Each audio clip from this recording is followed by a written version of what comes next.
Hi, I'm Karl Vaters, and welcome to the Church Lobby, Conversations on Faith and Ministry. In this episode, I'll be interviewing myself. Yep, just me. By the time you hear this, I will be on my first sabbatical of over 40 years in ministry.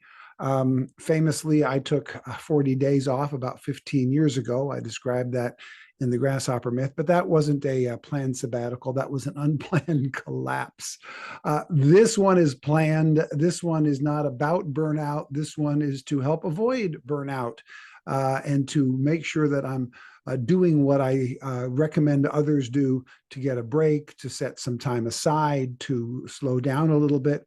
We've had a very busy past couple of years, and we've got an extremely busy next couple of years coming up with some big events, including a book launch and an entire new phase of this ministry that we have yet to let you know about, but we'll be letting you know about this fall in some really, really huge ways. So in order to prepare for that, in order to be able to navigate it properly and in a healthy way, and to be able to think clearly about the new directions the Lord is sending us in, we realized that we needed to take some time. So I'm going to be taking a 50-day sabbatical. I will be on that sabbatical by the time you hear this.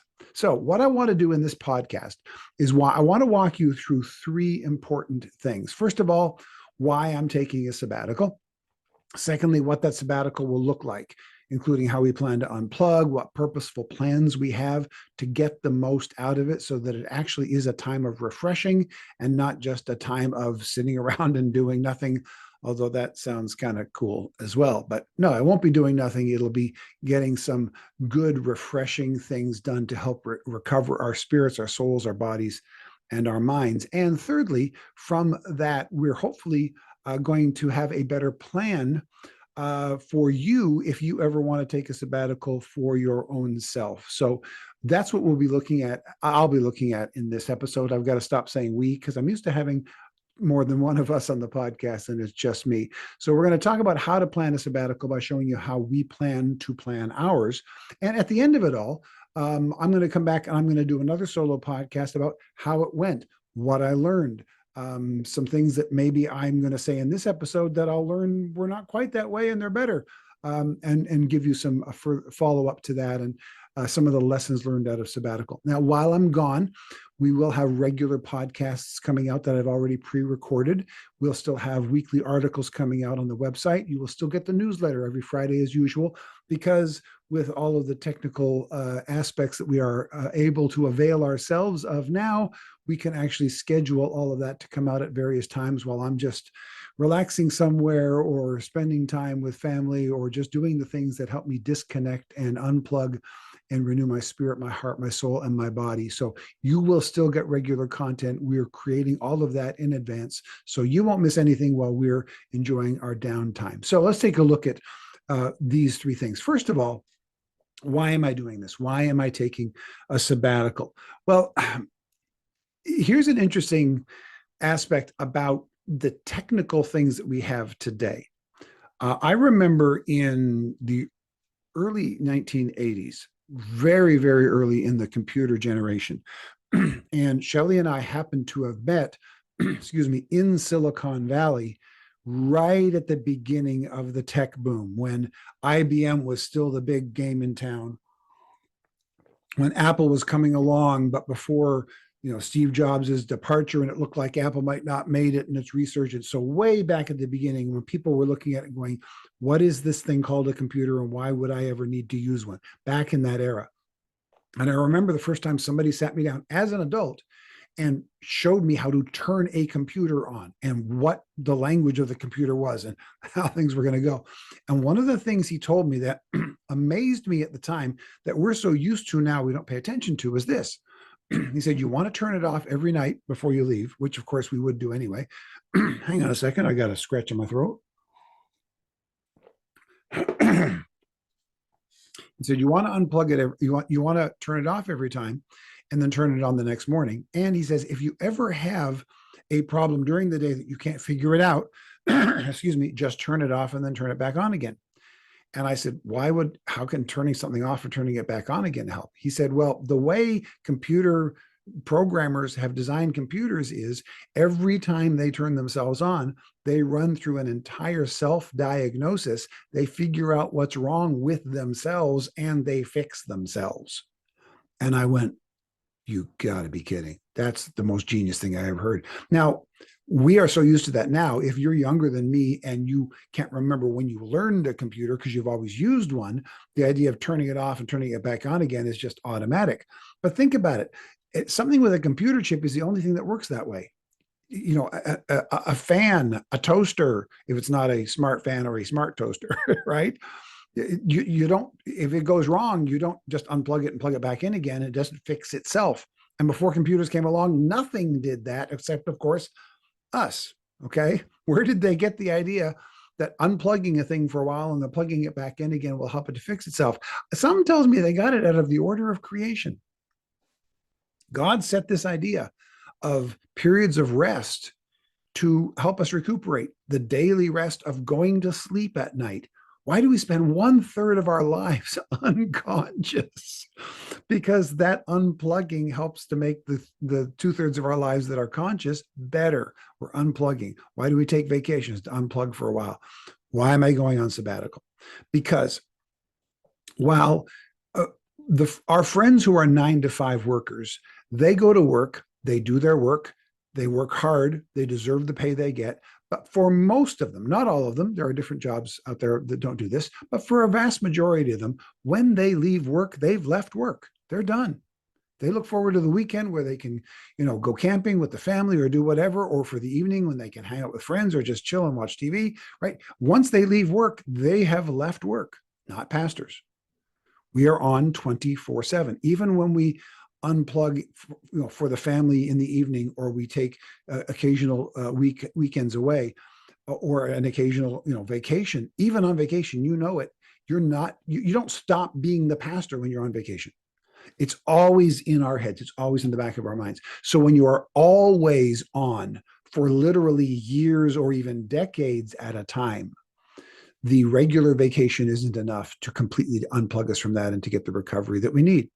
And like I said, I 15 years ago, I took an unintentional sabbatical by flaming out. And I've never done this. And I've realized this is not healthy for me to continue to go this way, especially at my age and with the amount of work that the Lord has for us to do over the next decade or so. We're going to do this unplugging time. So Shelley and I are taking our time away. Why? Because just like your computer, if you unplug it, it fixes itself. We're going to unplug, and the Lord is going to help us to stay strong, to recover what energy we've lost, to be better prepared for the road ahead. We've got to recognize in ministry that resting is not a weakness. I was, when I was raised, there were a lot of people around me, not my parents, but a lot of people around me who kind of had this attitude of, well, I'll retire when I'm dead. Well, then you'll be retiring a little bit earlier because you're going to die quicker if you keep working that hard, right? Satan never takes a day off. Well, you're following the wrong person's example, right? Jesus took days off. Jesus at times frustrated his disciples because they had work to do. And where did he go? He's off praying again. What's going on? And then when he came back, he was unhurried. He was unrushed. Resting is not a weakness. Resting is not a bug. It's a feature, as our computer friends like to say. Right? The idea, a lot of what we have in the world is the result of the fall. You have to weed your garden because of the fall. You don't have to sleep as a result of sin. You have to sleep because God built that into his original design. We know that because on the seventh day, God rested. God wasn't tired. God doesn't get tired. Why did he rest? As an example to us. So while weeds in the garden are the result of sin, pain in childbirth is a result of sin. You needing to get a good night's sleep, get a vacation, and get a sabbatical is not a result of sin. Rest is built into the order of creation. And when we acknowledge that order of creation, we will be healthier and stronger. God rested and he commanded us to follow his example. Or as the writer Anne Lamott said, almost everything will work again if you unplug it for a few minutes, including you. Okay, so I'm not unplugging because Anne Lamott said so. I'm unplugging because Jesus did, God the Father did, and he recommends that we do it as well. So that's why we're doing it. Secondly, I want to take a little bit of time to walk you through an amazing little segment of the Bible that I discovered a while ago that shows the importance of taking a break and planning time away from ministry. It's not a sabbatical in the Bible that we're going to look at right now, but the principles of sabbatical apply here. I'm working on this segment for a full length talk that I'll use next year as we do some serious ministry all around the country, and particularly as we talk about recovery for pastors who are really tired right now. So you'll get more of this later, but this is just the seeds of this talk that will eventually turn into something larger.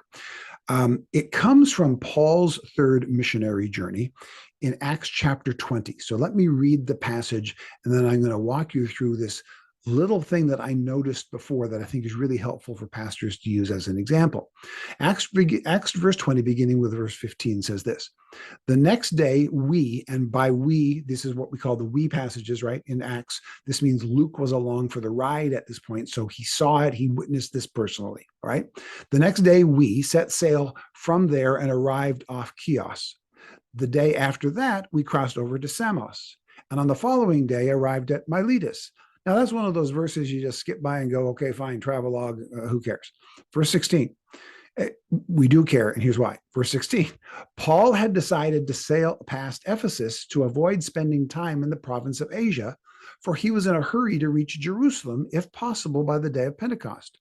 From Miletus, Paul sent to Ephesus for the elders of the church. Now, I read this passage through a few years ago in my regular Bible reading, and this verse 16 caught my attention. Paul had decided to sail past Ephesus to avoid spending time in the province of Asia. And I paused there because at the time I was reading this for my regular, daily devotionals, I was also doing a series on the book of Ephesus. So I had Ephesus in my head, and I had been learning, relearning, and teaching and reteaching the importance of Ephesus in the life and ministry of the Apostle Paul. Ephesus looms large in the life of the Apostle Paul. He planted the church there. He then went back and spent over 2 years there, using it as a ministry hub. His closest friends were there. Ephesus was the closest thing Paul had to home outside of his place of birth. Okay, Ephesus was really his home base. And yet it says in this travelogue, he intentionally sailed past Ephesus and went to this tiny little town called Miletus. And Miletus is about 20 miles from Ephesus. On the coast, Ephesus and Miletus are both on the coast, but he purposely went past the major port of Ephesus and went to this tiny little port of Miletus instead. Why? The scripture says he decided to sail past Ephesus. Now, why would he do this? Well, the scripture gives us 2 reasons. Verse 16 says, first of all, he did it to avoid spending time in the province of Asia. This is where he had headquartered for 2 years. The province of Asia was where he had planted multiple churches, and he had all kinds of friends. This is a place he would want to go back to. This is where his friends were, which was exactly the problem. Time management mattered to the Apostle Paul, and we see it here. He had a place that he needed to get to by a certain time, and he knew that if he had spent time in Ephesus, he could not have just dropped in for the evening and left the next day, or even for 2 days or 3 days. It would have taken him weeks, because everybody would have wanted to see Paul come back home again. And then people from Galatia and Cappadocia and all the other towns all around there where he had planted churches during his time in Ephesus, they'd all want to come. And he would have lost all that time, wonderful time, valuable time, helpful time with people he loved, but he had a higher agenda right now. He had to get to Jerusalem before the day of Pentecost. Now, the reason was, some of it was technical. It was, good sailing time, but it was also because on board that ship was hundreds of pounds of valuables, gold, silver, precious stones. Why did he have all that treasure? Because he was looting people? No, because one of the great untold stories of the New Testament is the collection for God's people in Jerusalem. Everywhere he went, and we see this in multiple letters, everywhere he went, he collected money, which at that time would not have been in bits and bytes on your phone, or even in paper dollars. It would have been in physical, gold and silver and precious stones. He collected it to bring home to Jerusalem, because the people in Jerusalem were suffering, and the other Christians around the world were giving to them. And the sooner he got there, the sooner they were relieved, by receiving these treasures so that they could pay their bills, so that they could eat, so that the church could move forward. So he had a very urgent reason to be there to bring this. Plus, that way it wouldn't get lost in a shipwreck. The sooner you get it there, the sooner it's secured. So he was on a strict time schedule. He had an important job to accomplish, and other also important things, but secondarily important things, had to go to the side. So what was wrong with Ephesus for Paul? Nothing was wrong with Ephesus for Paul. It was a great place, but it wasn't the right place for Paul to be at this time. It would have cost him more spiritual energy, more time than he had available, because he had a higher priority at that time. It might have fulfilled his ego to go to Ephesus. All the greeting, oh, Paul's here, but it would not have helped him. So Ephesus was filled with people he loved. He had to skip over the people he loved because he had a higher calling at that moment than Ephesus. So that was the one reason. The second reason, as we've already seen, is as he says in verse 16, that he had to head to Jerusalem, if possible, by the day of Pentecost. Because he had this higher calling on him right now, that he had a higher priority, he put other priorities aside. Now, what's also fascinating here is the last time he left Ephesus, he had promised he would return. Sort of. Okay, here's the actual passage. Acts 18, 20 and 21 was the time he had left Ephesus before this, and he said this to them. When they asked him to spend more time with him, he declined. But as he left, he promised, I will come back if it is God's will. Then he set sail for Ephesus.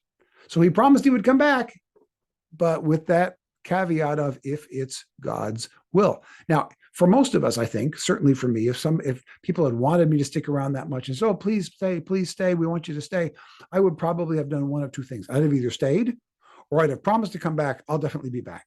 Instead, Paul had referred to God's will. So there was no promise. So there could be no lie. So there was no guilt. God's will right now, a higher will in Paul's life right now than going to Ephesus, was sailing past it to go to a place where nobody knew him, so he could spend a short time there, so he could get to Jerusalem in time, prioritizing his time management. So what did he do instead? This is really interesting, because at times as pastors, when we ignore the needs right in front of our face, let's say our congregation members, like I'm going to be gone for 7 weeks, and there are a whole bunch of demands on my time. People who are calling, can you get this to me? Can you have this to me? Can you come by here? And for 50 days, I'm going to tell everybody no. And I'm expecting that a couple of times I'm going to feel kind of bad and frustrated by that. But the priority of getting rest is higher. Now, here's the deal. We can sail past Ephesus without ignoring Ephesus. And here's how Paul did it. It's amazing. Instead of going to Ephesus, he went to Miletus, which is a town just 20 miles away on the coast. And then it says in verse 17, he sent people to call upon the elders from Ephesus. They went over to Ephesus. They brought the elders back, and he met with the Ephesian elders. He told them what was up, and he gave them assignments and sent them back. So he didn't go to Ephesus where he would have been overwhelmed with the crowds, but he didn't ignore Ephesus. He set things up with the leaders to say, you do this. This is exactly what I just told you I'm going to be doing on sabbatical.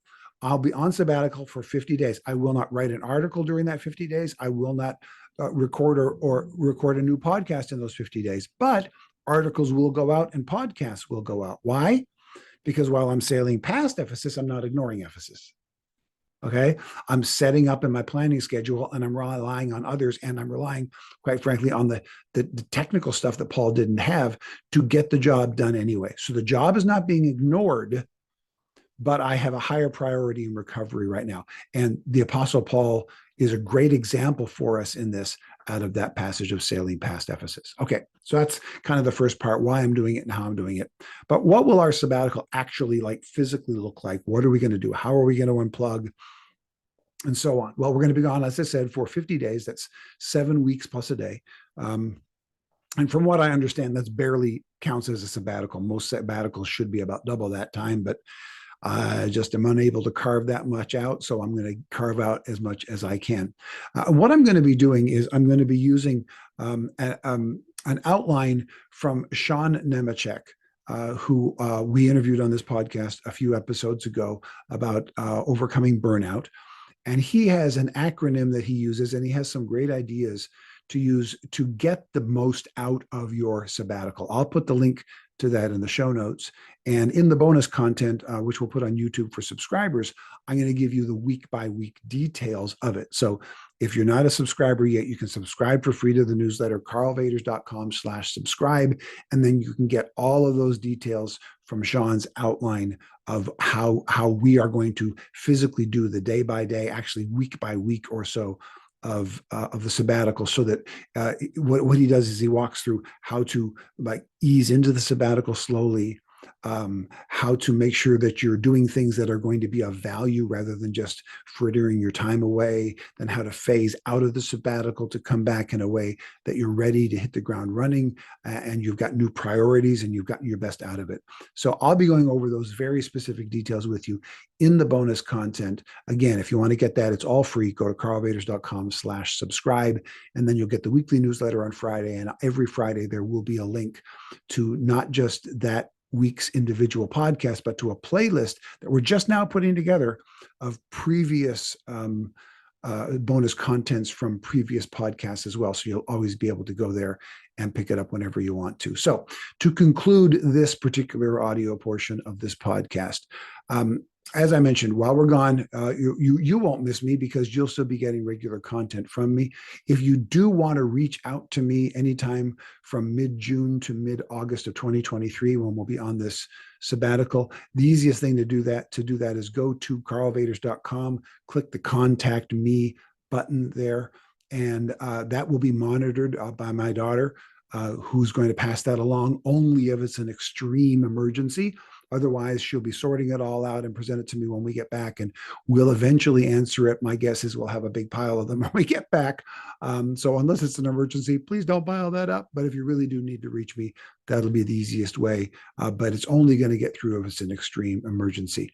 I will be journaling daily while I'm on this sabbatical, just for me, as part of the process of doing the sabbatical. It's an important thing to do during a sabbatical.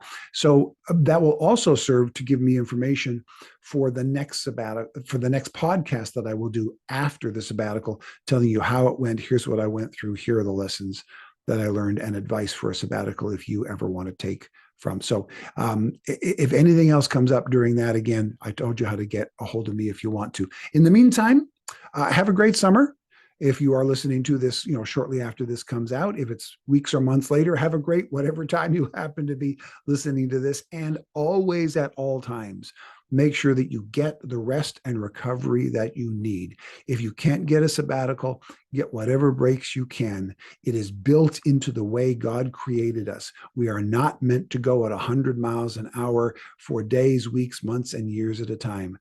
You need the break so that you can do even better ministry. You will be refreshed. You will be renewed. You can get reacquainted with your family and in your relationship with the Lord, and you will be better able to serve the people God has called you to serve because you're taking care of yourself as God intended you to take care of yourself. Do that. Take that rest, and I'll see you after this rest. Thanks.